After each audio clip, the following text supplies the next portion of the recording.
La puissance de la prière de foi. Tout ça, c'est pour vous aider pour aller de l'avant et gagner des âmes. La puissance de la prière de foi.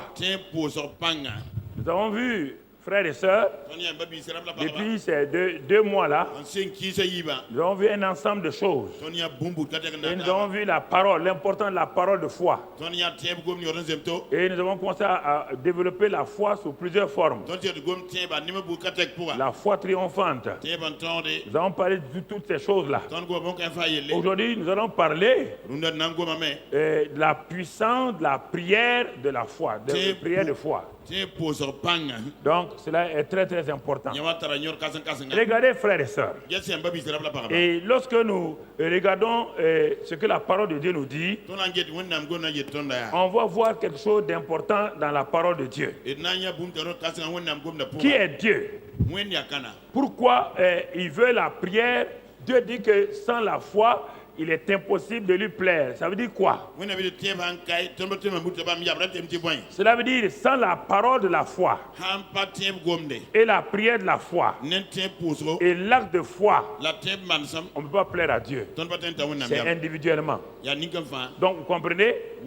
C'est individuellement que Dieu nous parle ce matin. Individuellement. La parole de foi, la prière de foi, l'acte de foi sont les éléments qui te permettent de plaire à Dieu sur la terre. Alors, pourquoi? Parce que Dieu est le Dieu de foi. Il est la source de la foi. Et il est un Dieu tout-puissant, omnipotent, omniscient et omniprésent. Et il a mis toute cette nature-là à ta disposition. Il t'a donné tout ce dont tu as besoin pour que tu puisses être un homme, une femme de foi qui va de l'avant et qui montre aux gens que tu as un Dieu de foi. Et alors cela lui plaît dans ta relation avec lui sur la terre. Alors mon frère, ma soeur, lorsque tu comprends ces choses-là, alors tu commences à comprendre ce que Dieu veut de toi sur la terre. Donc Dieu est un Dieu de foi. Il est un Dieu à qui rien n'est impossible. Rien n'est étonnant de sa part. Rien ne le surprend. Mais ce Dieu-là, capable et tout-puissant, veut dépendre de toi qui es sur la terre. C'est ça qui est étonnant. Il n'agit pas parce qu'il veut agir. Il regarde les hommes sur la terre. Surtout ceux qui ont cru en lui. Et il dit, est-ce que ils vont me reconnaître comme le Dieu tout-puissant? Est-ce que la parole que je leur ai donnée, ils vont laisser la parole là produire la foi en eux? Avec cette foi, ils vont être en communication avec moi. Et avec cette foi là, ils vont agir. Ils vont impacter leur propre monde, leur propre vie, leur propre famille, leurs propres affaires, leur nation. C'est la foi qui fait tout cela. Alors ce matin-là, je vais te parler sérieusement. Dieu est le Dieu de la foi. Et son fils est, il dit, le consommateur, le chef de la foi. Tout cela, tu le connais dans Hébreux 12, verset 2, tu le connais. Mais ce n'est pas les versets dont je vais parler ce matin. Alors, regardons, nous allons faire une application ce matin-là pour voir un seul aspect de la prière de la foi, parce qu'il y a plusieurs aspects, mais nous allons voir un seul aspect ce matin. Et pour cela, on va aller dans Genèse 1, verset 28 d'abord. La Bible dit, et 27 d'abord, Dieu créa l'homme à son image. Il le créa à l'image de Dieu. Il créa l'homme et la femme. Regardez, Dieu est un Dieu de foi. Il est esprit. Il est un Dieu de foi. Mais avant, il repose sa foi sur sa parole. Il créa l'homme à son image. Est-ce que tu comprends cela? Il t'a créé en Christ à son image. Que femme et homme. Il t'a créé à son image. Par la nouvelle naissance, tu es redevenu un fils de Dieu. Tu es participant de la nature divine, 2 Pierre 1,4. On va le lire. Et tu as cette capacité de faire les choses que Dieu a programmé que tu puisses les faire. Et regarde maintenant ce qu'il dit à la race humaine qui était, toute la race humaine qui était dans Adam et Ève. Verset 28, voilà ce qu'il dit. Dieu les bénit. Dieu ayant béni le premier homme, Dieu a béni tous les hommes. C'est pourquoi quand Jésus-Christ est venu, il a dit que nous sommes bénis de toute bénédiction en Christ Jésus. Quand il a béni, regardez ce qu'il dit à Adam et Ève. Comme c'est par Adam et Ève que nous sommes tous pécheurs. C'est par Adam et Ève que nous avons tous péché. Si le négatif est vrai, le positif est vrai. Dieu les bénit. Et Dieu leur dit, soyez féconds. Il dit, soyez féconds. Dans chaque aspect de votre vie, la fécondité doit être la règle. Multipliez, multipliez. Remplissez la terre. Et assujettissez-la. Dominez sur les poissons, etc., etc. Dans ces 6 éléments-là, il y a tout ce que le monde fait aujourd'hui, même en mal comme en bien. Alors, mon frère, ma soeur, réfléchis très bien. Voici ce que Dieu a dit à Adam et Ève. Ils ont commencé à le faire. Ils ont donné des noms aux animaux. Toute la création leur était soumise. La relation entre Adam et Dieu, c'est que Dieu venait visiter Adam et Ève dans le jardin d'Éden. C'était simplement cette communion entre lui et donc c'est Adam qui avait tout. Et même après la chute, ces choses ont continué d'une autre manière. Donc, vous avez entendu, toute la race humaine vient de qui? Adam et... Donc, quand Adam a péché, tout le monde a... Donc, quand Adam a été béni, tout le monde a été... Quand Dieu a dit à Adam, soyez fécond, tout le monde est. Quand Dieu a dit à Adam, soyez multipliés, tout le monde doit se. Il dit d'assujettir, tout le monde doit faire quoi? Quand Jésus est venu, ce que le premier Adam a perdu, est-ce que Jésus n'a pas fait ça là? Est-ce qu'il n'était pas fécond? Il n'a pas eu de gens?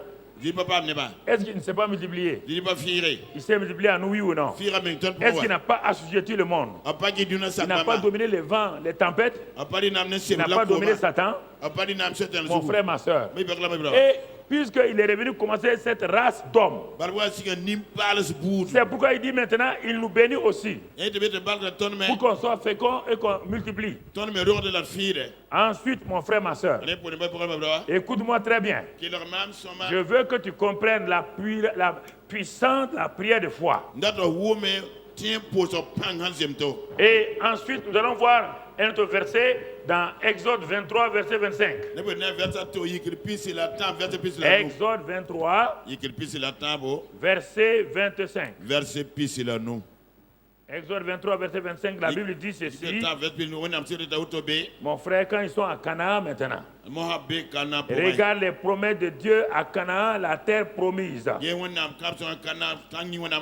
Et qu'est-ce que Dieu leur dit? Voilà ce que Dieu leur dit ici. Vous servirez l'Éternel votre Dieu et il bénira votre pain et vos eaux.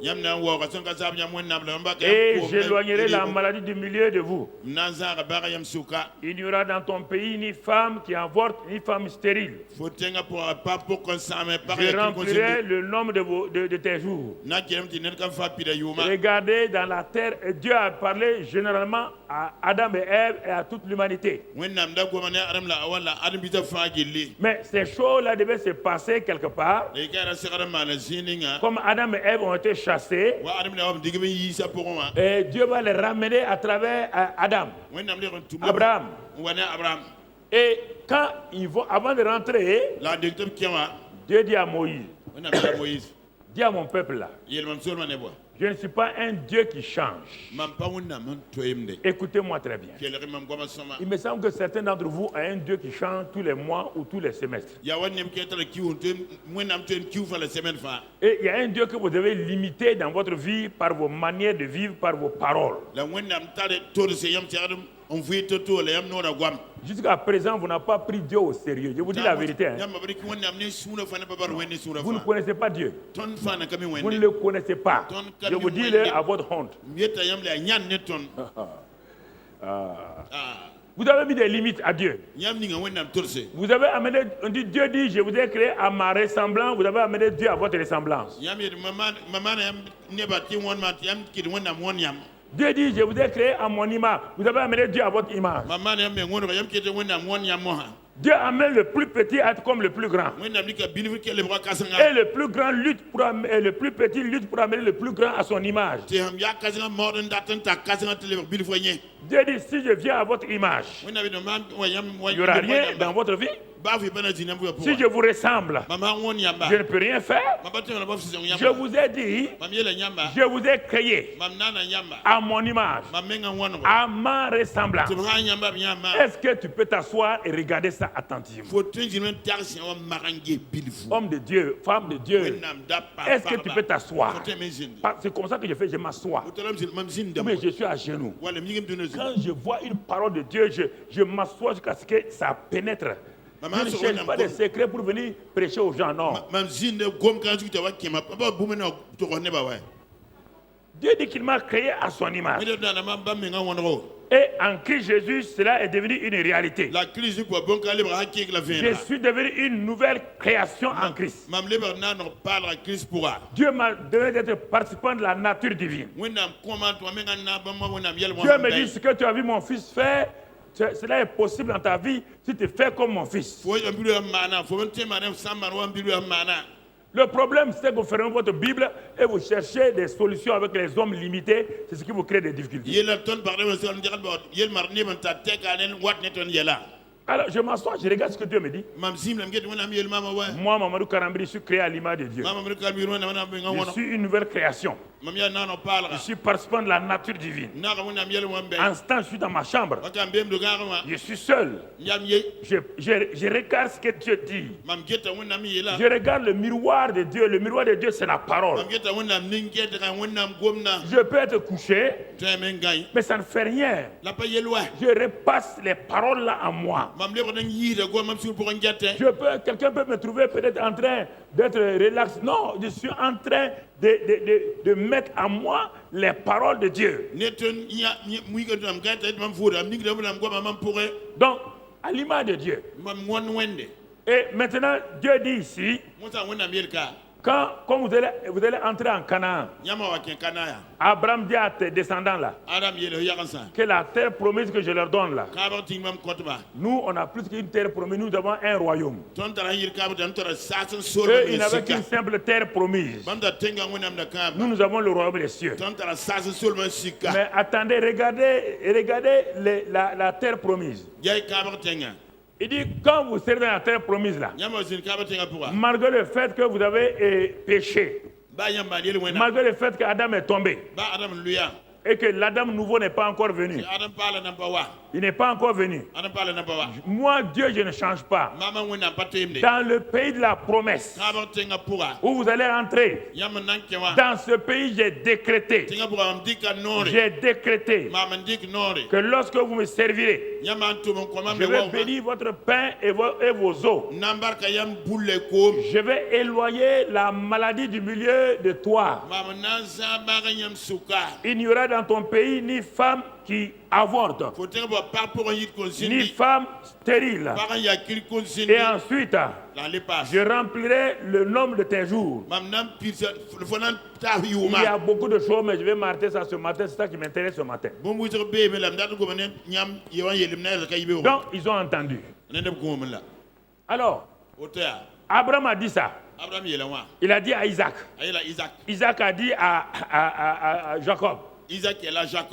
Jacob va dire au descendant à Moïse. Il répète ça à Moïse. Moïse dit maintenant, le pays dans lequel vous allez entrer là, je vais limiter, il y a beaucoup de choses, mais je vais limiter à ces 4 choses-là. C'est un pays où je bénis vos pères et votre eau. C'est-à-dire que tout ce qui est matériel. Je bénis. Ça c'est un. 2. Qu'est-ce que je vais faire? Deuxièmement, moi-même encore Dieu là, je vais éloigner la maladie du milieu de vous. Il n'a pas dit que la maladie ne viendra pas. Elle va venir. Mais je vais l'éloigner du milieu de vous. Attendez. Troisièmement, il dit dans ce pays-là, je vous promets, puisque vous avez décidé de me servir, de chercher ma volonté. Écoutez-moi très bien. Vous décidez de faire ce que je dis de faire. Vous décidez de gagner des âmes. Vous décidez d'aller vers les pauvres. Vous décidez de faire ma volonté. Moi aussi, à cause du fait que vous me servirez, vos femmes n'avorteront pas. Et vos femmes ne seront pas stériles. Et j'accomplirai vos jours. J'accomplirai. Ils ont entendu ça. Comme vous et moi, vous entendez la même parole. La foi vient de ce qu'on. Et quand la foi est là, maintenant on peut prier. Ne vous aventurez pas d'aller prier sans la foi. Et la foi vient d'abord de la parole de Dieu. Vous ne pouvez pas aller devant Dieu simplement sans parole. On se présente devant Dieu sur la base de ses paroles. On rappelle à Dieu ses paroles. Dieu n'est pas tenu par vos problèmes, il est tenu par sa parole. Dieu veille, je vous dis ça, vous ne croyez pas. Quand les gens vous troublent, que les gens sont venus, les prophètes, les prophétesses sont venus à gauche, vous laissez troubler tout le temps, vous cherchez. Ok, allez-y, si vous gagnez, venez, moi je vais vous féliciter. Vous voulez les chemins courts? Les chemins courts. Vous ne voulez pas. Jésus n'a pas cherché les chemins courts. Satan est venu donner les chemins courts à Jésus. On dit ne va pas à la croix. Hein. Ce n'est pas la peine de te fatiguer. Tu viens de faire un jeûne de 40 jours. Ça suffit largement. Adore-moi seulement. Voilà le royaume. J'ai dit des pas questions. Les chemins courts que vous cherchez là, c'est ça qui vous crée des problèmes. Vous ne voulez pas suivre le chemin de Dieu. Vous ne voulez pas marcher selon les chemins de Dieu. Vous voulez les chemins courts. C'est ça qui vous crée des problèmes. Et les chemins courts sont toujours donnés par Satan. Frères et sœurs, sont donnés par Satan. Alors ils ont entendu ça. Ils sont rentrés en Canaan. Ils sont rentrés en Canaan avec Josué. Les choses fonctionnaient bien. Tant que Josué vivait, tout fonctionnait bien. Josué est mort. Quand il est mort, maintenant les juges ont commencé. Ils ont commencé à diriger le peuple avec leur faiblesse et leur confusion. Et en ce moment-là, la présence de Dieu et la parole de Dieu sont devenues rares. Il n'y avait plus quelqu'un qui osait prêcher la parole avec droiture. Parce que les gens avaient peur des réactions de la population. C'est prêcher pour faire plaisir aux gens, pour que les gens les applaudissent, que les gens disent ah, cet homme-là a des révélations. Et il a des révélations qui sont formidables. Mais la révélation qui n'affranchit pas quelqu'un n'est pas une révélation. Et c'est ainsi qu'Israël est tombé et tout le temps ils étaient maltraités. Le livre des juges, vous le voyez, tout le temps ils sont tombés entre les mains des ennemis. Tout le livre des juges c'est ça. Les juges font 10 ans, 5 ans, pam, ils tombent encore. Il a levé les Gédéons, il a levé les Samson. Tout ça c'est pendant les juges. Ça ne marche pas. Alors Dieu en ce moment-là regardait la terre. Et la Bible dit que son regard parcourt la terre. Dieu est à la recherche d'un homme qui va se tenir sur la parole, qui va s'enraciner sur la parole, qui va demeurer dans la parole, qui va relever le nom de Dieu pour que le peuple revienne à Dieu. Alors Dieu a regardé. Pendant des décennies, Dieu n'en trouve pas. Quand il regarde à Silo, il voit un homme là-bas appelé Élie. Ça ne va pas. Alors Dieu a continué à regarder. Et c'est en ce moment qu'on va arriver maintenant à une situation et vous allez comprendre ce que Dieu fait. Alors nous allons ouvrir maintenant 1 Samuel. 1 Samuel 1. Chapitre et nous allons comprendre, ça c'est tout juste après le livre des juges. Hein. Bon, 1 Samuel 3, pour que vous compreniez ce que je veux dire. 1 Samuel 3 et puis on revient à 1. 1 Samuel 3, 1. Regardons 3.1 et tu vas comprendre. 3.1, le jeune Samuel était au service de l'Éternel devant Élie. La parole de l'Éternel était rare. En ce temps-là, les visions n'étaient pas fréquentes. Alors on s'arrête là. Et frère, on a d'abord mis en première place, qu'est-ce qui était rare?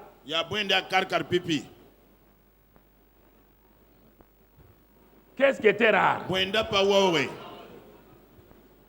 Ça veut dire que les gens ne prêchaient plus là. Les gens ne marchaient plus selon là. Les gens n'obéissaient plus à là. Donc, la parole de Dieu est devenue faible. Ça veut dire que quand on est rare là, ça veut dire que quoi? C'est-à-dire qu'elle est devenue faible, elle est devenue négligée.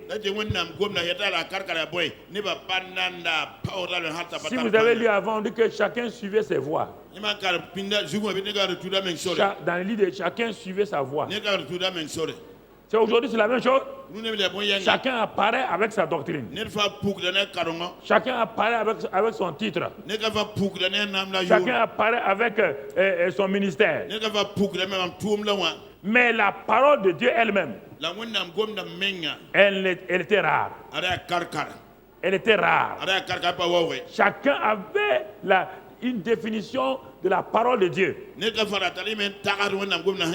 Chacun parlait selon ses pensées. Moi, je pense comme ça. Moi, je crois ça.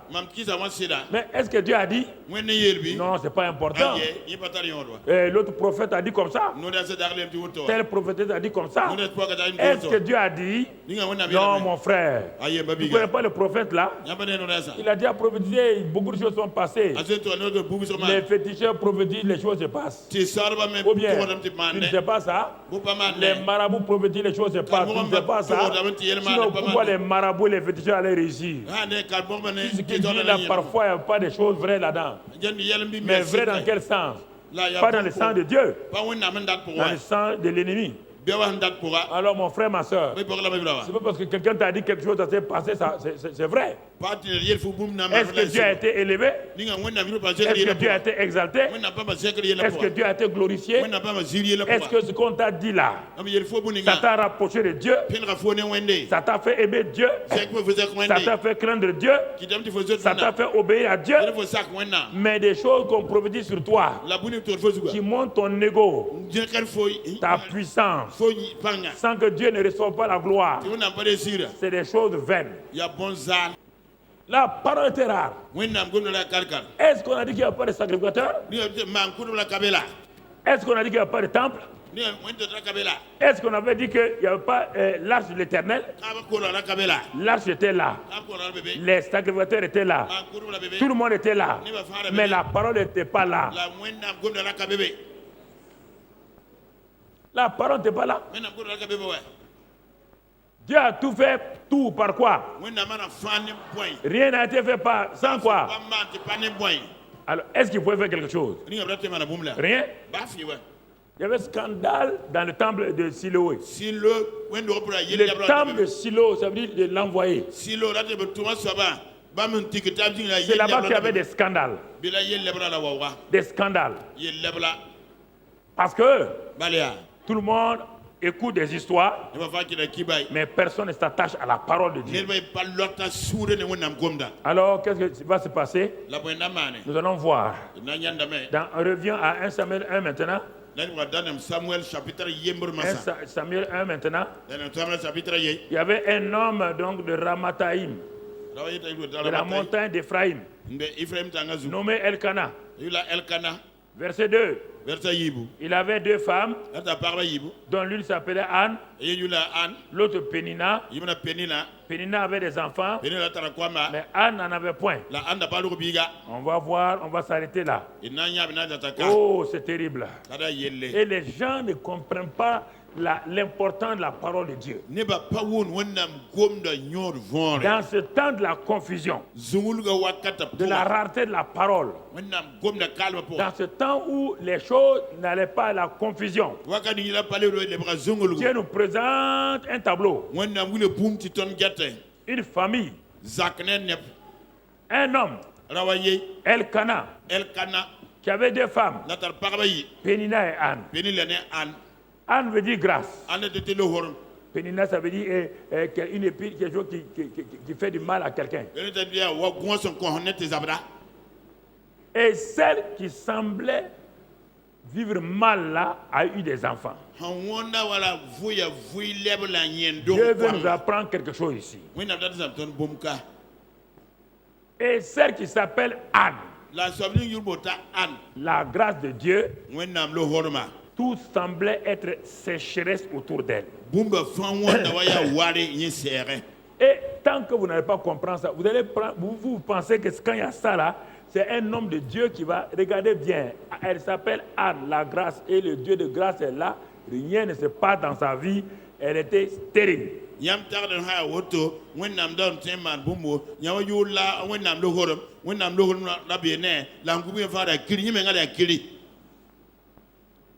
Mais ils sont où? Ils sont dans quel pays? Ils sont dans quel pays? On vient de voir. Ils sont dans quel pays? Le pays de là. Dans le pays de la promesse, il y a quoi? Il n'y a ni femme, ni femme. Et voici une femme stérile. Dans le pays de la promesse.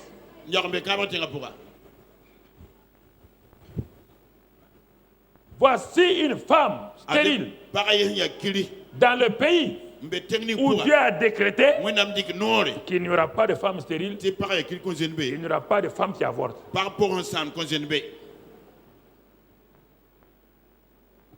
Alors, je peux vous poser la question. Est-ce que Dieu est à l'origine de ça? Hein? C'est Dieu qui a fait ça? Et vous allez voir des menteurs, ils vont dire que c'est Dieu qui a fait.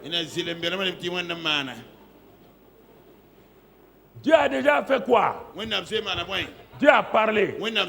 Et Dieu veille sur ça pour faire quoi? Mais est-ce qu'Anne a donné une parole à Dieu? Hein? Vous allez voir. Elle se contentait de quoi? Elle se contentait de ce que son mari, les gens qui sont autour d'elle, lui disaient des paroles qui ne sont pas basées sur la parole de Dieu.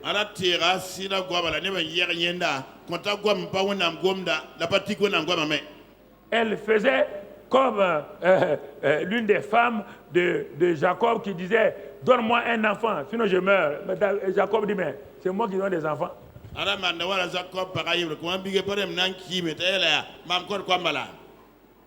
Je vais parler ce matin. Quand dans un aspect de votre vie, il y a la stérilité, je vais généraliser ça maintenant. Il y aura autour de vous des apitoyeurs qui sont là pour vous dire, soit pour vous accuser, ou bien vous flatter.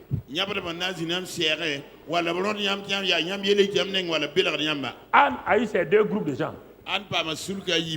Sa coépouse Pénina l'a mortifiée, l'insultait. Et de l'autre côté, son mari l'adorait, son mari la chérissait. Et c'est dans cette atmosphère-là que vous avez des problèmes dans votre vie spirituelle à tous égards.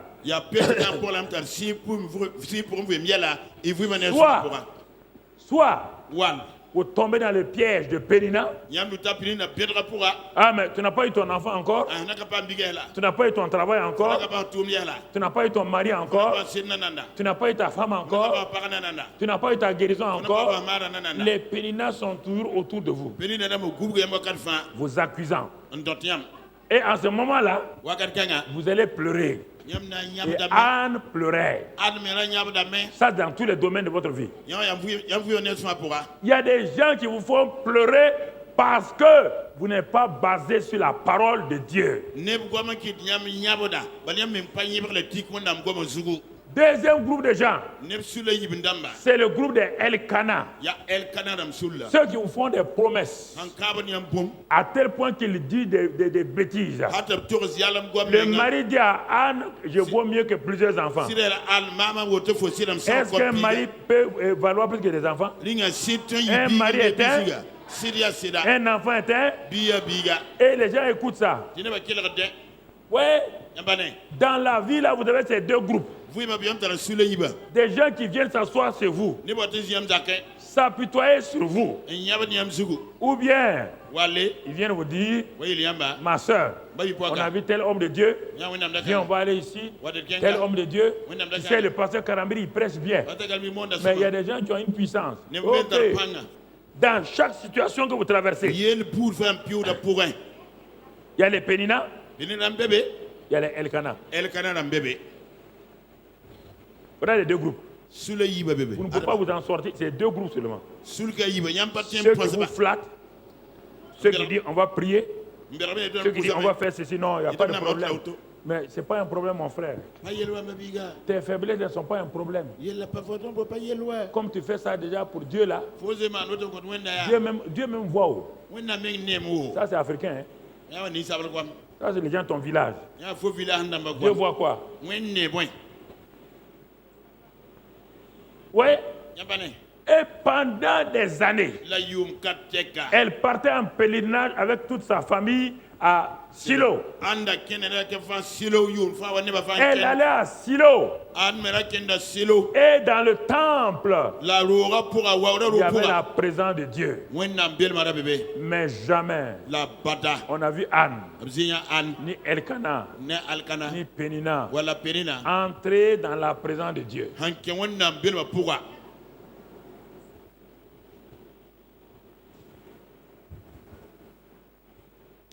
Anne, Dieu a dit que dans ce pays-là, il n'y aura pas de femmes qui avortent. Il n'y aura pas de femmes stériles.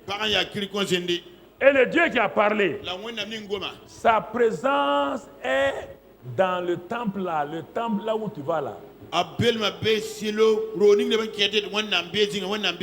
caisse qui est là-bas, là, c'est là-bas la présence de Dieu. Sur le couvercle de la caisse, Dieu vient là-bas régulièrement parler. Anne. Non, elle vient. Ils allaient en pèlerinage religieuse. Maintenant, un jour, Anne est rentrée en elle-même. Je veux que vous parlez. Tant que, écoute-moi, je vais vous parler. Vous ne vous en sortirez jamais de la vie médiocre spirituelle que vous menez tant que vous n'allez pas prendre une décision comme Anne.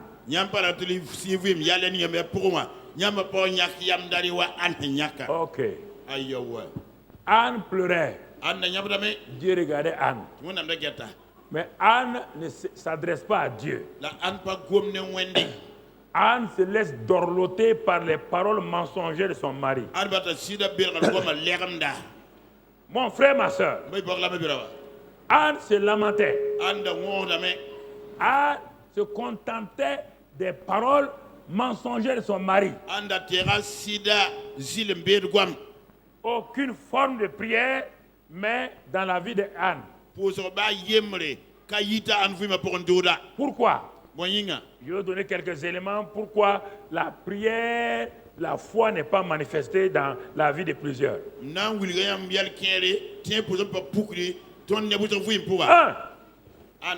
vous êtes autosatisfait de votre vie spirituelle actuelle. C'est ça qui vous trompe. Vous confondez les bénédictions que Dieu donne avec la prière de la foi. Quand le pasteur s'arrête, il proclame les bénédictions.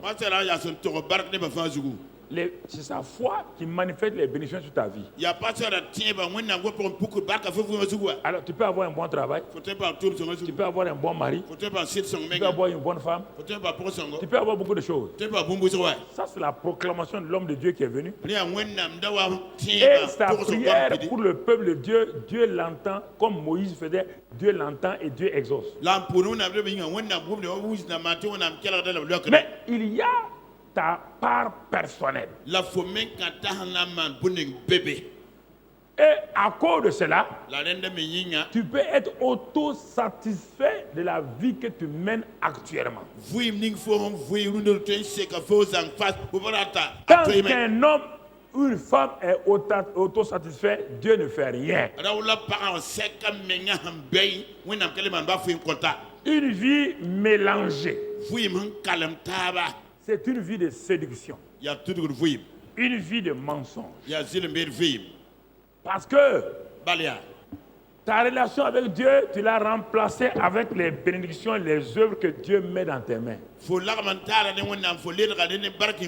Pas tu crois que le poste que Dieu t'a donné, l'argent que Dieu t'a donné, l'intelligence que Dieu t'a donné, et tu opères là, tu te flattes en croyant que tu es accepté par Dieu sur la base des bénédictions.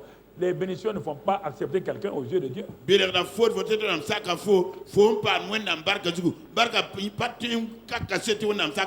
C'est pourquoi plusieurs jeunes disent, ah, mais pasteur, ou bien, tant, mais tu vois, l'autre là, il fait comme ça, Dieu le bénit. Mais tu as bien dit que Dieu le bénit. Est-ce que Dieu a plaisir dans sa vie? Vous ne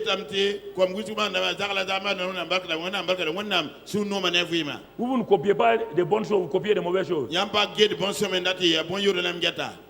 ça qui vous intéresse. Pasteur.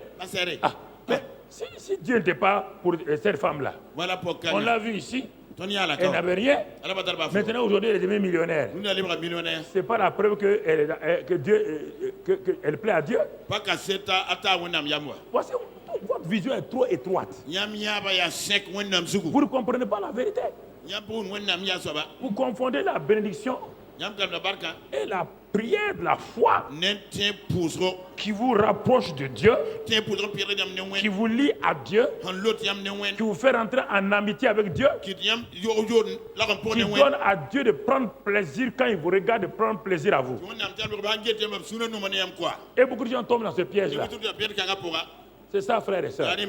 Regardez dans la Bible. Regardez dans la Bible. Le fils aîné et le fils prodigue. On va le voir tout à l'heure.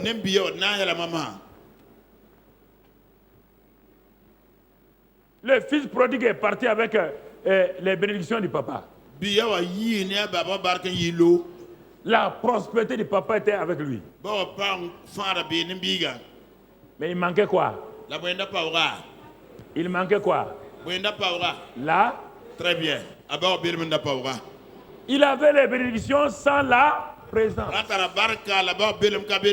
Est-ce que vous comprenez ça? Jeunes gens, vous pouvez être milliardaire sans la présence de Dieu.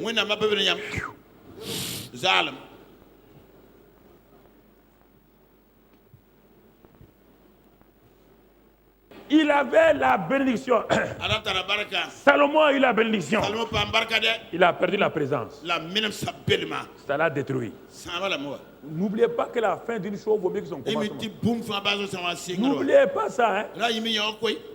Salomon était l'homme le plus riche de la terre. Vous entendez? L'homme le plus sage de la terre. En dehors de Jésus-Christ. Même son papa David était comme une ombre devant lui. Papa David n'a pas eu la sagesse de Salomon.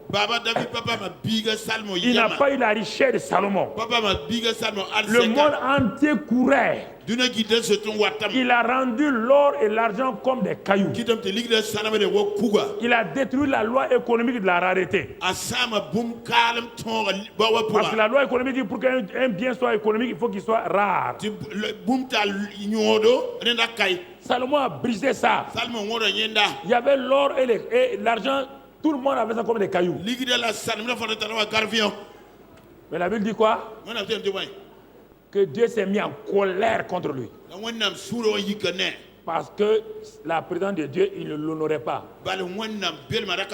Il jouait à cache-cache avec Dieu. Ne jouez pas à cache avec Dieu. Tout ce qu'on fait dans l'obscurité, Dieu le voit. Ne vous amusez, arrêtez ça là. Ok. Très bien.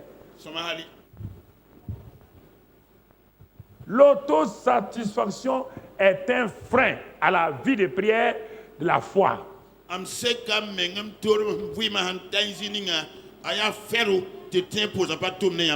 Vie de prière devient une épicerie où on demande à Dieu des choses, mais on ne s'intéresse pas à sa personne. Lorsque quelqu'un ne veut pas aller à un vrai changement, il ne pourra jamais faire la prière de la foi. Par la prière de la foi, mon frère, c'est pour un homme ou une femme qui décide de regarder la situation dans laquelle il vit et qui dit à Dieu et à lui-même: je ne suis pas satisfait de la vie que je mène. Je ne suis pas satisfait de ce que j'ai actuellement, la relation que j'ai avec toi. Il y a une insatisfaction dans mon âme. Si quelqu'un n'a pas soif, il ne boira jamais de l'eau. Si quelqu'un n'a pas faim, la meilleure nourriture que vous lui donnez, il ne mangera pas. Jeunes gens, vous n'avez pas faim et soif de Dieu. Frères et sœurs, vous n'avez pas faim et soif de Dieu. Vous voulez les bénédictions de Dieu. C'est ce qui vous bloque là où vous êtes. Dans votre vie, vous ne pouvez pas avancer.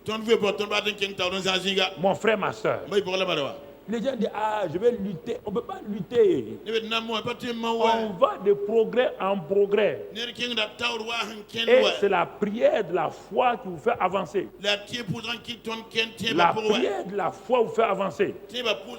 Mais pour qu'il y ait prière de la foi, il faut d'abord que vous examinez votre position. Je veux vivre dans la sanctification. Mais si la vie que je mène actuellement est un mélange, la sanctification n'est pas quelque chose pour moi. Je n'ai pas fait soif. Parce que je me flatte déjà que bon, j'irai au paradis. Même en vivant comme ça, là, j'irai au paradis. Voici une flatterie. Non, non, non. On a dit qu'on est sauvé. On est sauvé une fois pour toutes. Ah bon? Donc, si tu es sauvé une fois pour toutes, tu devais vivre comme ça. Si tu vis comme ça, c'est que tu n'es pas sauvé. Tu n'es pas sauvé. Un sauvé ne fait pas comme ça. Un sauvé ne vit pas dans le mensonge. Mon frère, ma soeur, quelle est ta situation aujourd'hui? La prière de la foi est importante. La prière de la foi demande ton engagement. Quand le pays était dans la détresse, et un homme appelé Élie est allé dans la prière de la foi. Parce qu'il avait entendu le cri de détresse de Dieu. Il voulait que son pays, c'est la prière de la foi qui sauve les nations. Ce n'est pas les organisations. Ne vous flattez pas. Aucune organisation, quelle qu'elle soit, ne peut sauver aucun pays. Aucun pays. Si vous voulez aller dans la prière de la foi, mon frère, ma soeur, allez dans la prière de la foi. Quand il arrive dans la prière de la foi, qu'est-ce qu'il voulait? Il voulait seulement la gloire de Dieu. Dieu ne lui a pas révélé cela. Quand il est sorti de la prière de la foi, mais les 7000 qui priaient là, ils n'ont jamais apparu. Ils étaient dans une prière d'intercession normale. Mais le bien-être du pays ne les intéressait pas. La gloire de Dieu ne les intéressait pas. Est-ce que vous comprenez? Mais Élie a dit non, on ne peut pas insulter mon Dieu comme cela. Mon Dieu est déshonoré. Je vais entrer dans la prière de la foi. Il a pris les passages bibliques, je n'ai pas le temps de vous donner. Il a pris tout ça, il est allé devant Dieu. Il dit, enfin. Il dit, sors, va libérer mon peuple. Il l'a fait, oui ou non? Vous êtes trop satisfait de vos vies. Vous êtes trop satisfait de vos vies. Et c'est ça qui vous trompe. Satisfait de vos vies. Satisfait de ce que vous avez. Et au lieu d'être ce que vous êtes. Vous êtes troublé chaque fois que quand vous avez quelque chose que vous perdez, vous êtes troublé. Vous n'êtes pas troublé par ce que vous êtes, ce que vous faites. Vous êtes troublé parce que quand on veut vous retirer une bénédiction, c'est là où vous tremblez. Mais quand vous faites du mal à Dieu, ça ne vous dit rien.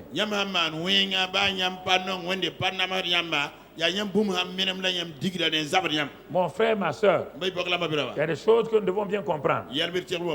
Alors, Anne, elle est fatiguée. Fatiguée de tout ça. Fatiguée. Qu'est-ce que la Bible dit? La Bible dit dans Philippiens 4:6 que quand nous avons un problème, de ne s'inquiéter de rien,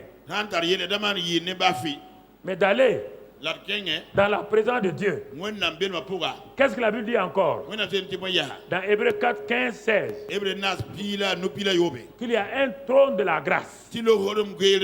Écoutez cette partie-là. Il y a une femme qui s'appelle Grâce. Et elle est dans un endroit où il y a le trône de la grâce. Et qu'est-ce qu'elle dit dans Hébreux 4, 15, 16? Hébreux 4, 15, 16. Car nous n'avons pas un souverain sacrificateur qui ne puisse compatir à nos faiblesses. Au contraire, il a été tenté comme nous en toutes choses, sans péché, commet de péché. Verset 16. Maintenant, il est écrit là-bas, mon frère, ma soeur, approchons-nous donc avec assurance du trône de la grâce afin d'obtenir miséricorde et de trouver grâce pour être secouru dans nos besoins. Il y a un trône de la grâce. Et le trône de la grâce était représenté par l'arche de l'Éternel dans le temple de Silo.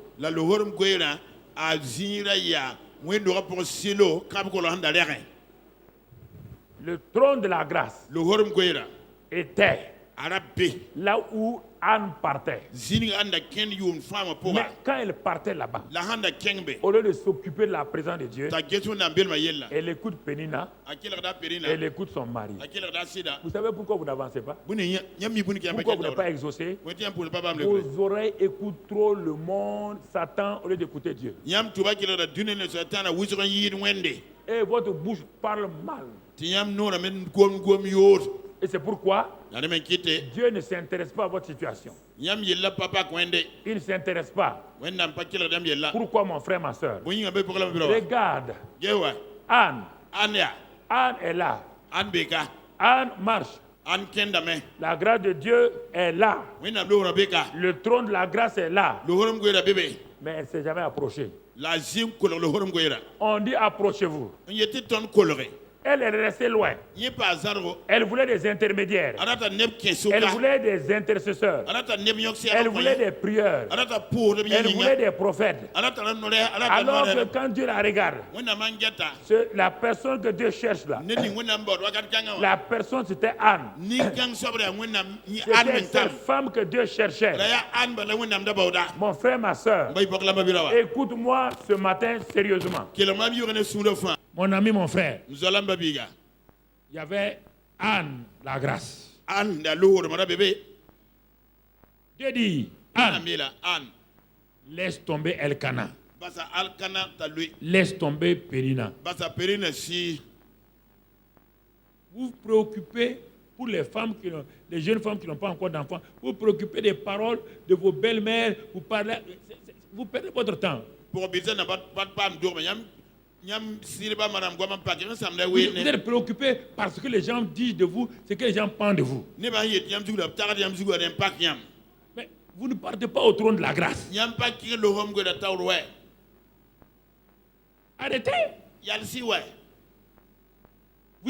C'est-à-dire vous voulez que Dieu vienne vous visiter. Vous dites, bon, le jour viendra où Dieu viendra me visiter. Non, il n'y a pas ce jour-là. Tu peux visiter Dieu aujourd'hui au nom de Jésus-Christ. Dieu va venir te visiter quand? Quand? Dieu t'a donné son heure de rendez-vous qu'il visite les gens. On trouve Dieu où? Dans le lieu secret de la prière personnelle. On trouve Dieu où? Dans le lieu secret de la prière personnelle. Tu veux être changé? Rentre là-bas. Tu sortiras changé. Rentre là-bas. Alors Dieu viendra te parler. Dieu te dira, mon fils, il y a longtemps je t'attends. Je suivais ta vie. Je connais ta vie. Et tu connaissais ta vie. Mais il y a des choses auxquelles tu ne veux pas te séparer. Il y a des plaisirs que tu aimes plus que moi. C'est pourquoi tu ne voulais pas venir au lieu secret de la prière. Il y a des gens qui aiment qu'on les apitoie plus que d'aller chez Dieu pour prier. Quand on vient leur dire, tu n'as pas eu ça encore? Vraiment, elles aiment ça. Quand elles allaient parler à Dieu, elles aiment qu'on les flatte. Anne, tu t'appelles grâce. Il y a un trône de la grâce. Il y a un Dieu de grâce. Il faut t'approcher de lui. Va dans sa présence. Va dans le lieu secret. Jésus a dit, le Père se trouve dans le lieu secret là. Le Père te voit, il t'entend. Est-ce que vous allez changer votre mode opérationnel de prière? Est-ce que vous allez changer? Les prières publiques sont une chose et les prières personnelles sont plus importantes que les prières publiques. Les prières personnelles sont une relation entre un enfant et son père. Tu comprends? Si ta vie de prière personnelle n'est pas efficace, la prière publique ne sera pas efficace. Non, mon frère. Alors ce jour-là, malgré les grandes prières, malgré les grandes cérémonies, la Bible dit que Anne a pleuré encore. Et les gens ont dit, mais Dieu l'a rendu stérile. Oui, c'est au verset 5. Que Anne, que l'Éternel avait rendu stérile. Vous voyez les mensonges? Vous voyez les mensonges? Que l'Éternel avait rendu stérile.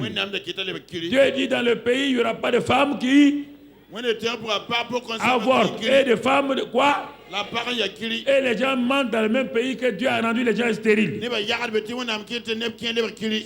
Oui, bien. Il y a plusieurs voix qui vous sollicitent. Plusieurs voix qui veulent vous avoir. Vous dominer. Vous contrôler. Vous dire que ta vie ne pourra jamais changer. Non, non, ce sont tes habitudes. Bon, chaque homme a ses faiblesses. Si ta faiblesse va t'amener en enfer, il faut arrêter ta faiblesse. Si ta faiblesse va faire que Dieu retire tout et te fasse comme Salomon, il faut arrêter ta faiblesse. Si ta faiblesse va faire que tes yeux vont être crevés comme Samson, arrête tes faiblesses. Dieu a dit, Jésus a dit, la chair est faible, mais il a dit quoi? L'esprit est quoi? Il dit, pour que ta chair soit forte, il faut faire quoi? Il faut prier. Oui ou non? Oui ou non? Alors, Jésus, quand il était à Gethsémani, sa chair était faible. Est-ce qu'il s'est assis et a dit, bon, les anges n'ont qu'à venir? Il a commencé à faire quoi? À prier. Il a fait la prière de la foi. Quand il est sorti de Gethsémani, il n'a pas rencontré la croix. Frères et sœurs, tant que votre vie de prière personnelle, vous-même, vous ne voulez pas passer du temps dans la présence de Dieu, dans le lieu secret, vous voulez bénéficier de la prière générale, vous pouvez parcourir toutes les réunions de prière, vous pouvez parcourir tous les lieux où on jeûne, on prie, rien ne se passera. Car Dieu est venu pour toi.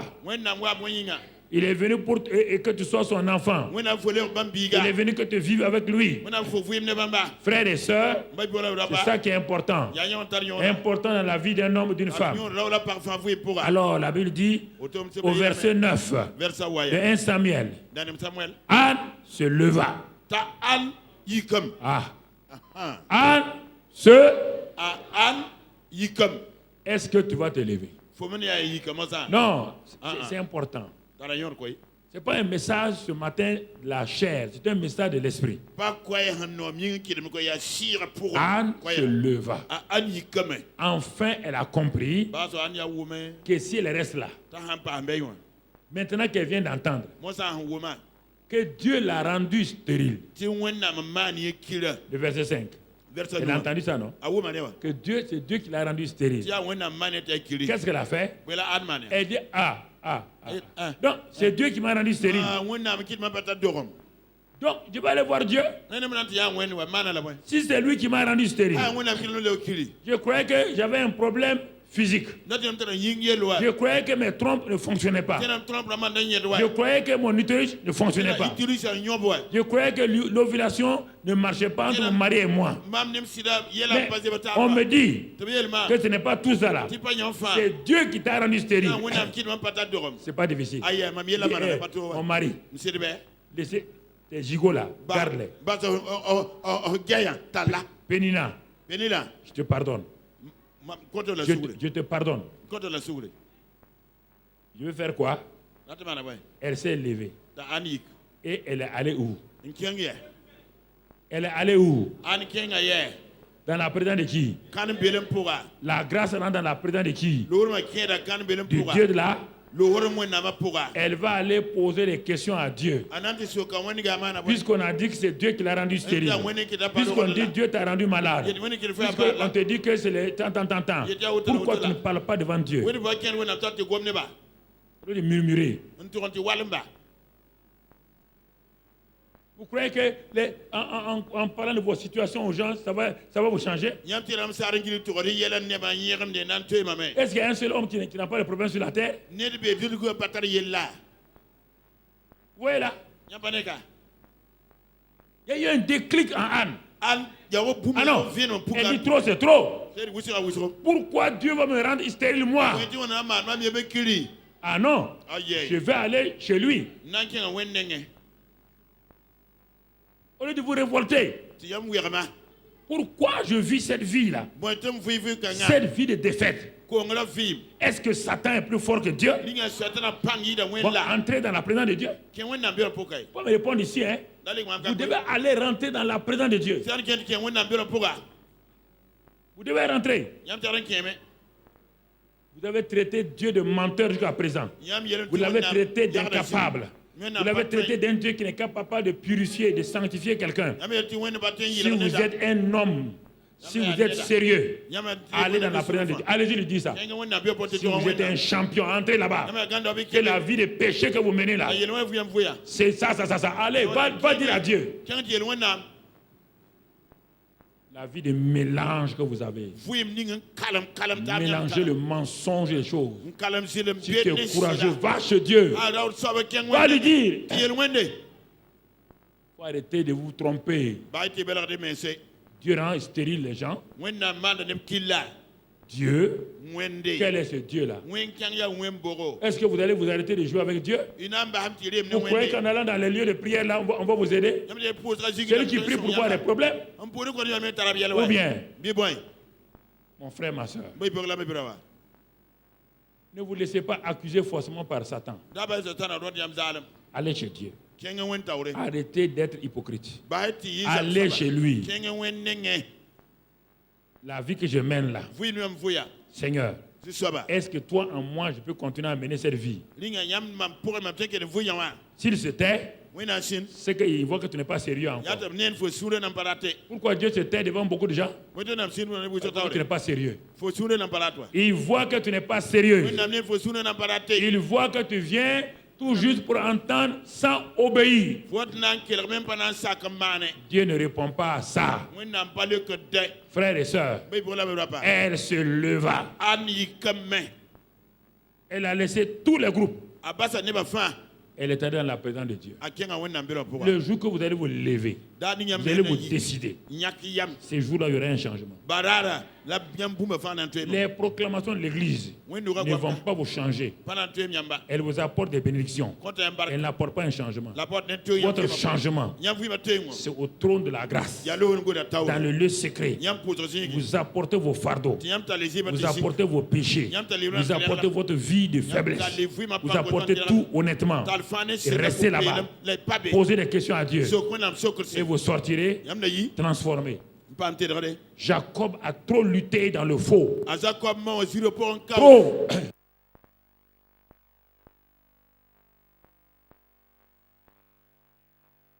Il est devenu un homme milliardaire avec l'escroquerie. Est-ce que Dieu l'a prouvé? Il a dit retourne à Bethel. Jacob, si tu es un champion, si tu es un grand lutteur, tu as gagné contre ton oncle, tu as gagné contre ton frère, tu as gagné contre ton père. Le temps est venu de voir. Viens combattre avec moi, tu verras qui sera le champion. Et au torrent de Jabbok, Jacob a attrapé Dieu, l'ange de l'Éternel. Il lutte. Dieu regarde Jacob et rit. Il dit, mais ce gars-là, il n'a pas changé.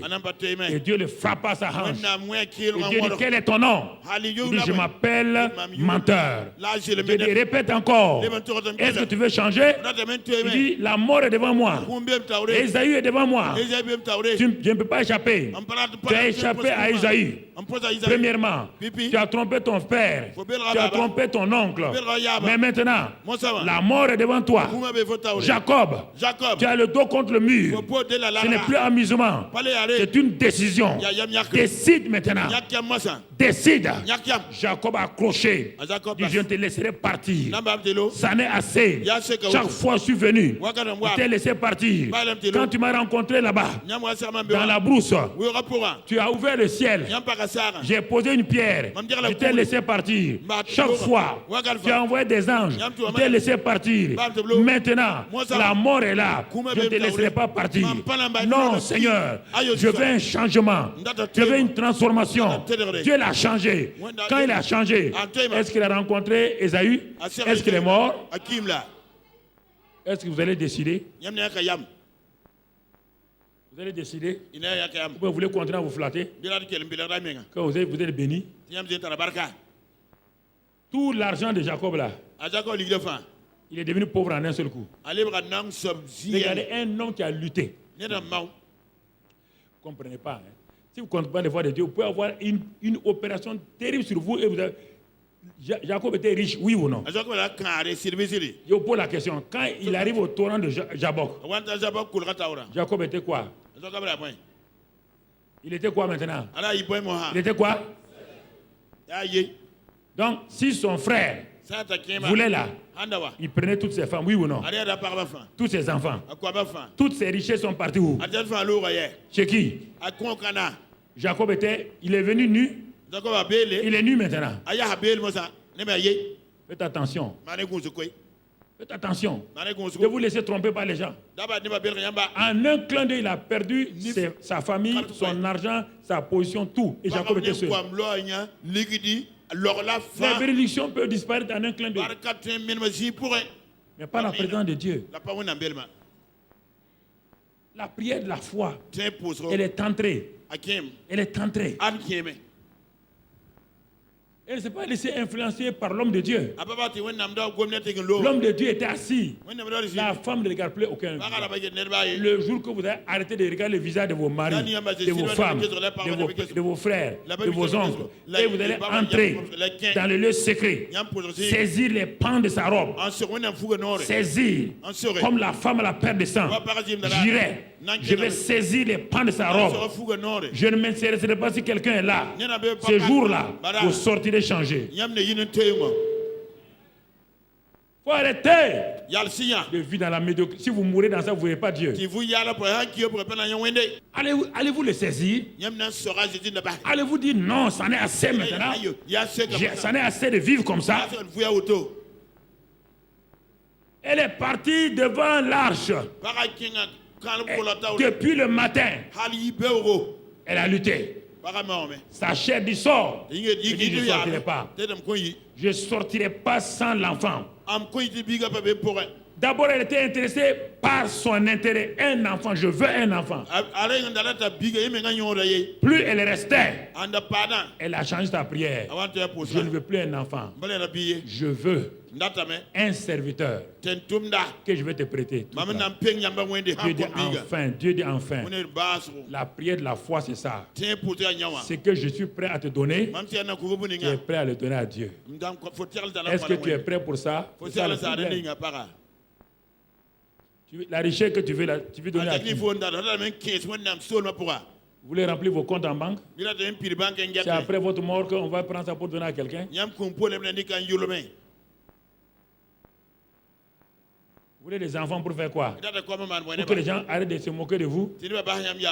Vous voulez vous marier pourquoi? Vous voulez tout ça pourquoi?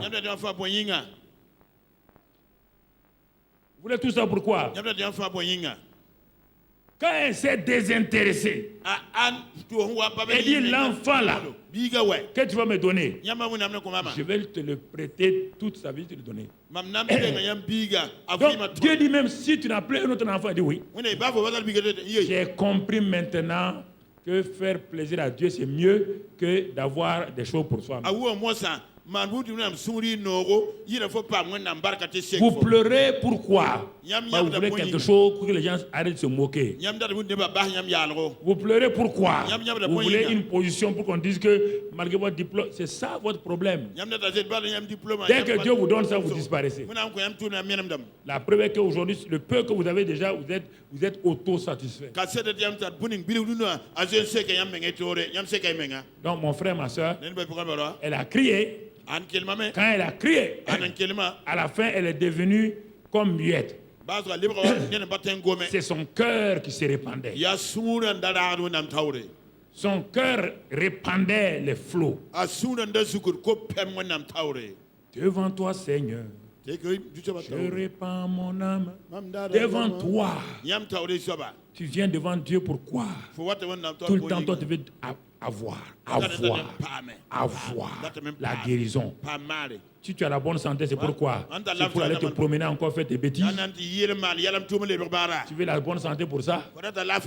Tu veux un mari pourquoi? Dès que tu as le mari, tu donnes le dos à Dieu. Tu veux un travail pourquoi? Dès que tu as la promotion, c'est fini. C'est ça le problème. C'est ça. Et il y a les hommes de Dieu qui sont là pour ça. Ils sont des épiciers qui vendent les bénédictions de Dieu. Viens chez nous. On va prier. On va te donner ça. Viens chez nous. On va prier. On va te donner ça. Allez-y chez eux. Il n'y a pas de problème. Je ne suis jaloux de personne. Mais je vous préviens d'avance. Si c'est ça là, vous voyez les gens meurent chaque jour. Ils laissent des biens. Tous les milliardaires du monde sont morts presque. Ils ont laissé des biens qui ne servent à personne. Les gens ont eu des maris, des femmes qui sont morts, ça ne sert à rien. Et avez-vous servi Dieu? Avez-vous honoré Dieu? Avez-vous élevé Dieu? C'est ça, votre intérêt. Votre intérêt. Quand on touche à votre intérêt, vous devenez chrétien yo-yo. Vous ne priez plus. Vous ne cherchez plus la face de Dieu. Quel est ce christianisme-là? Ça n'est assez. Vous n'aimez pas les gens. Ça n'est assez. Si vous mourrez dans ça, c'est l'enfer. Ça n'est assez. Ça n'est assez. Arrêtez maintenant. Arrêtez. Soyez des chrétiens. L'amour de Dieu est en vous. La grâce de Dieu est en vous. Dieu vous a tout donné. Pourquoi perdez-vous votre vie? Des choses inutiles. Tout. La prière de la foi. Anne a laissé tout ça derrière. Ma réputation. Mes relations. Mais tout. Elle a tout laissé. Dieu. Dieu. Oh Dieu, je viens de voir ma misère. Moi, je veux un enfant, alors que le pays est, la parole est rare. Je vois maintenant, Seigneur, pourquoi je suis resté tant d'années sans enfant. Oh, je vois que tu as besoin d'un serviteur, un homme honnête, un homme qui Dieu dit, la femme l'a compris maintenant. Elle a compris, enfin j'ai trouvé quelqu'un. Et quand Dieu l'a donné, quand il est parti donner, Dieu dit, femme, va. Voici les enfants que je donne. Voici tout que je donne. Je prends celui-ci-là. C'est le premier prophète dans la terre promise.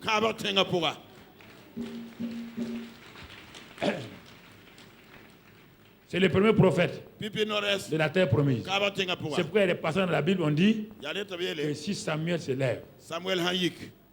Vous entendez? Oui. On dit son nom. S'il se lève. Et c'est lui qui a commencé à oindre les rois. C'est lui, l'homme de l'onction. Le premier, c'est lui. C'est lui. Pourquoi? Ça vient d'une femme qui était tournée, introvertie, qui pensait à elle-même, qui était autosatisfaite, qui a dit non, je veux Dieu. Si ce matin-là, vous voulez vraiment Dieu, et si c'est à Dieu vous criez, vous voulez sa gloire, pas des petites prières, des prières sérieuses, votre famille est transformée. Si vous voulez que votre famille soit transformée, pour la gloire de Dieu, si vous voulez que votre mariage soit transformé, pour la gloire de Dieu, si vous voulez que vos affaires soient transformées, pour la gloire de Dieu, mon frère, ma soeur, ce matin tout est possible. Regarde, on va lire simplement. Regardez maintenant comment, quand elle a été exaucée, regardez ce qu'elle a dit, 1 Samuel 2. Et on va s'arrêter là ce matin. Elle a touché le cœur de Dieu. Est-ce que tes prières touchent le cœur de Dieu? Tes prières touchent, beaucoup de tes prières touchent les mains de Dieu. Je vais expliquer, il y a 3 choses avec Dieu que vous devez savoir. Il y a les mains de Dieu, il y a la face de Dieu, il y a le cœur de Dieu.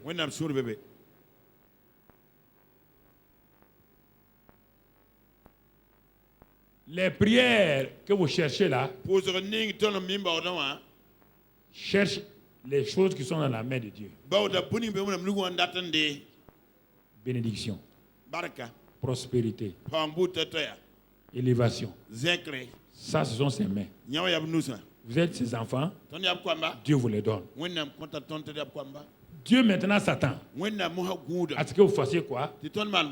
Que quand vous venez, vous cherchez sa face. Est-ce que la face de Dieu là, quand la face de Dieu est tournée vers vous dans votre prière, est-ce que Dieu est content? Comme votre papa. Vous avez fait une bêtise. Il vous donne des bénédictions. Quand vous voulez une moto, il vous achète une moto. Tout. Ça, c'est les mains de votre papa. Vous êtes son enfant. Mais un jour, vous venez, vous trouvez il est assis, le visage triste. Vous devez savoir que c'est vrai, ces bénédictions de la main sont bien. Mais quand vous voyez sa face triste, vous savez que vous avez fait quelque chose qui a attristé la face de votre père. Donc, vous allez faire le je m'en fous. Hein? Vous allez continuer à dire à ce papa, donne-moi ça. La première chose, c'est de faire quoi? De vous repentir. De vous repentir. Troisième chose, quand vous avez grandi, la prière de la foi, c'est quoi? C'est de voir ce que le cœur du Père veut. Ce que son cœur veut. C'est de savoir les désirs de son cœur. Et vous pouvez les transformer vous-même. Anne voulait un enfant. Avant midi, elle a changé sa prière. Elle regarde le visage de Papa Bon Dieu. Elle dit non, je vais aller plus loin. Il dit Papa Bon Dieu, bon ok, je veux un enfant. Je n'ai pas cessé encore. Je veux un enfant. Je veux toujours un enfant. Et maintenant je vais changer. Le motif, la motivation. Je vais changer. Je vais rendre ta face vraiment heureuse. Papa Bon Dieu a souri. Il dit Papa Bon Dieu, attends. Ma prière n'est pas finie. Je suis en train de progresser. Maintenant j'ai vu que ton visage sourit. Je veux maintenant, Papa Bon Dieu, que veux-tu de mon enfant là? Et si je te le donnais? Papa Bon Dieu, ah bon? Tu me donnes ton enfant là? L'enfant que tu cherchais là? Que tu cherchais là? Tu veux me le donner? Il dit oui. Tu veux me donner ta richesse? Il dit oui. Ou bien tu veux donner ta richesse et puis te promener dire à tout le monde c'est moi qui fais ça, c'est moi qui fais ça. Ça c'est pas donné à Dieu. Dieu dit quand tu fais quelque chose que ta main gauche ne sait pas ce que ta main droite fait.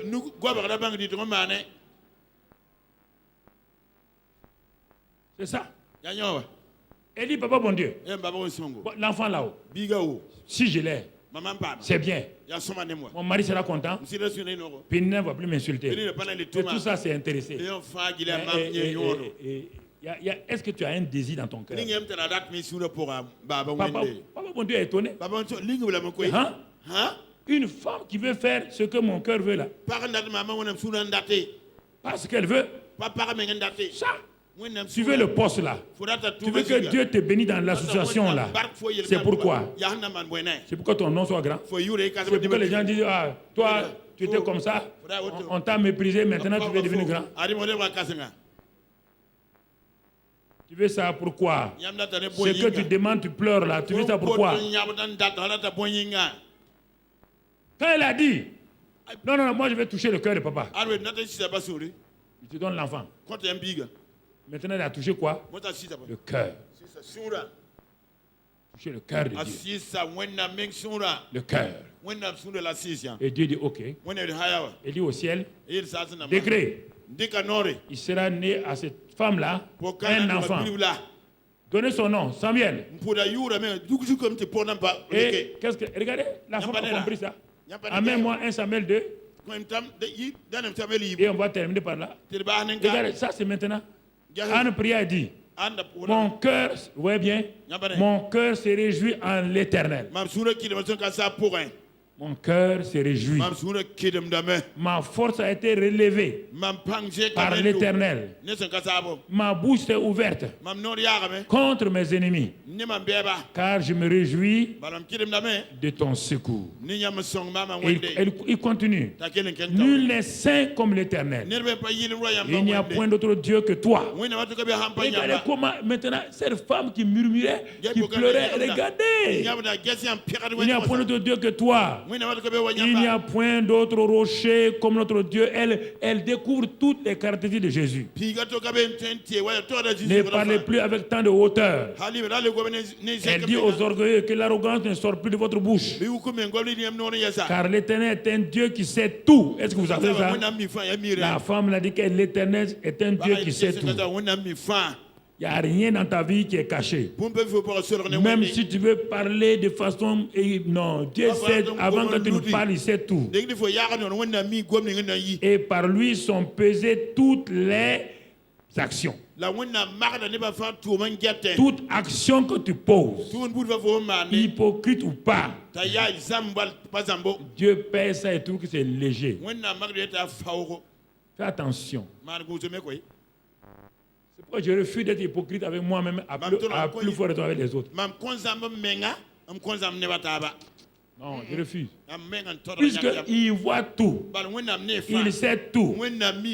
Rien, mes actions ne sont pas cachées. L'arc des puissants est brisé. Et les faibles ont la force pour ceinture. Ceux qui étaient rassasiés se louent pour du pain. Et ceux aussi qui étaient affamés se reposent. Même la stérile enfante 7 fois. Et celle qui avait beaucoup d'enfants, mon frère, est flétrie. Tu vois, elle est en train de faire des déclarations. Des déclarations. L'Éternel fait mourir et fait vivre. Il fait descendre au séjour de mort et il en fait sortir. De monter. La suite, l'Éternel appauvrit et il enrichit, il abaisse et il élève. De la poussière, il retire le pauvre. Du fumier, il élève l'indigent. Pour les faire asseoir avec les grands. Et leur donne en partage un trône de gloire. Car à l'Éternel sont les colonnes de la terre. Et c'est sur elles qu'il a posé le monde. Il gardera les pas de ses bien-aimés. Mais les méchants seront anéantis dans les ténèbres. Car l'homme ne triomphera point par la force. Les ennemis de l'Éternel trembleront. Du haut des cieux, il lancera sur eux son tonnerre. L'Éternel jugera les extrémités de la terre. Il donnera la puissance à son roi. Et il relèvera la force de son oint. Elkana s'en alla dans sa maison à Rama. Et l'enfant fut au service de l'Éternel. Tout ce qu'elle a prononcé là, ça s'est passé dans l'enfant, oui ou non? Qui a oint les rois? C'est cet enfant-là qui parlait et que Dieu écoutait. C'est cet enfant-là. Regardez bien, frères et sœurs. Ça, c'est important. C'est venu de quoi? D'une femme qui a refusé l'autosatisfaction, qui a refusé de croire que Dieu rend stérile les gens, qui a refusé les mensonges des gens autour d'elle, qui a refusé les critiques des gens, qui est allé dans la présence de Dieu, qui a dit Dieu a ma solution. Il est ma solution. Je ne veux pas des choses pour moi-même. Je veux tout pour Dieu. Elle a déposé tout son être sur le trône. Et elle est sortie. Il est écrit que sa face avait changé. Excellent Père de grâce. J'ai parlé à ces hommes et ces femmes ce matin. Plusieurs pensent qu'ils ont besoin des bénédictions de ta main seulement. Ils ne s'inquiètent pas de ce que ta face est. Si tu es content d'eux ou pas, à plus forte raison de s'intéresser à ce que ton cœur désire.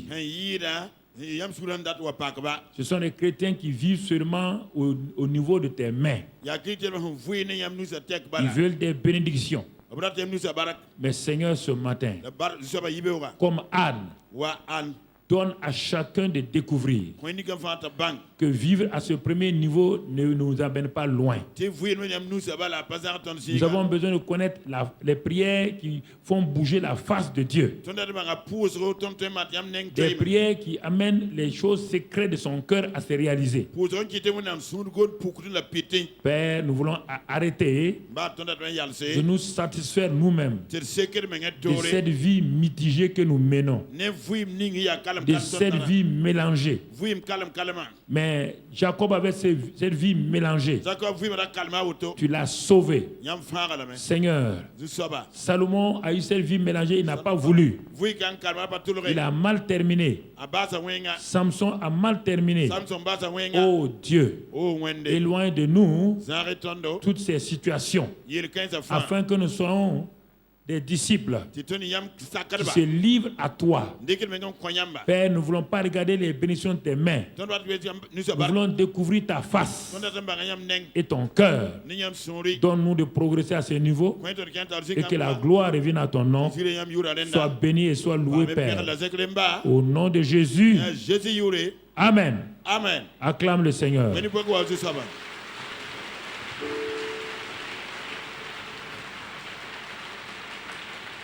Amen.